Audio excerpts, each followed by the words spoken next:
देखिए, ये है लैक्रिमल ग्लैंड। यही हमारे आंखों में आंसू लाता है। जी हाँ, ये एक मेरोक्राइन ग्लैंड है। जैसे हमारी स्वेट ग्लैंड होती है जो ब्लड वेसल्स के थ्रू वाटर अब्सॉर्ब कर लेती है कुछ सॉल्ट, इलेक्ट्रोलाइट, प्रोटीन और हार्मोन के साथ, और हमारे आंखों में टीयर रिलीज करती है। पर ऐसा नहीं है कि केवल ये लैक्रिमल ग्लैंड ही हमारे आंखों के अंदर आंसू रिलीज करता है, बल्कि हमारे आंखों के अंदर यहाँ पर जहाँ पर मैं एरो से पॉइंट कर रहा हूँ, वहाँ पर भी दो छोटे छोटे एक्सेसरी लैक्रिमल ग्लैंड होते हैं। इसे ग्लैंड ऑफ वॉल्फरिंग कहते हैं और इसे ग्लैंड ऑफ क्राउज कहते हैं। ये दोनों भी हमारे आंखों में आंसू ही बनाते हैं, पर ये दोनों इससे डिफरेंट कैसे हैं, इसके लिए आपको ये जानना पड़ेगा कि हमारे आंखों से बहने वाले आंसू कितने प्रकार के होते हैं। जी हाँ, आप बिल्कुल सही सुन रहे हैं, आंसू भी हमारे आंखों के अंदर कई प्रकार के होते हैं। आपको बता दें कि accessory lacrimal gland mainly sympathetic nervous system से कंट्रोल होता है, और ये मेन लैक्रिमल ग्लैंड पैरासिम्पैथेटिक और सिंपैथेटिक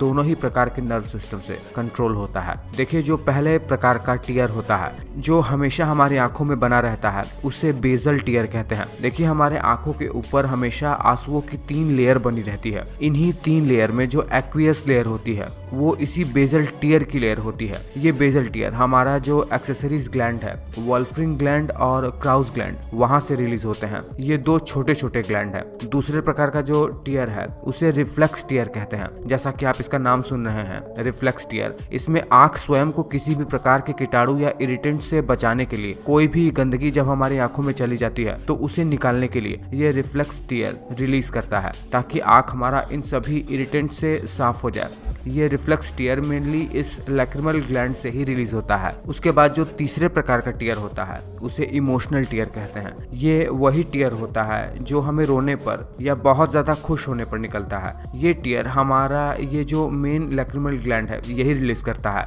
और इस टीयर का जो कॉम्पोजिशन है वो बाकी के दोनों टीयर से बहुत ज्यादा अलग होता है। जैसे कि बाकी टीयर्स में salt, water, electrolyte, mucin, lysozyme जैसी चीजें होती हैं, पर इमोशनल टीयर में हमारे शरीर को पेन से रिलीफ देने के लिए और मेंटली रिलीफ देने के लिए इस टीयर में यानी इन आंसुओं में स्ट्रेस हार्मोन कॉर्टिसोल भी ब्लड से आकर मिल जाता है, जो शरीर से बाहर निकल जाता है। और इतना ही नहीं, इमोशनल टीयर से हमारे ब्रेन में एंडोर्फिन्स और ऑक्सीटोसिन जैसे लव हार्मोन भी रिलीज होने लगते हैं, जो हमें काम कर देते हैं, हमें शांत कर देते हैं। इसीलिए मैं कहता हूँ कि हमें रोना बहुत ज्यादा जरूरी है। रोना बिल्कुल भी आपको कमजोर नहीं दिखाता, बल्कि ये आपके फिजियोलॉजिकल प्रोसेस में से एक है। मैं उम्मीद करता हूँ कि इतनी इंपॉर्टेंट नॉलेज मैं आपको दे पाने में सक्षम हो पाया हूँ, बहुत ही आसान से आसान शब्दों में। आप अपनी प्रतिक्रिया जरूर दीजिएगा इस वीडियो पर।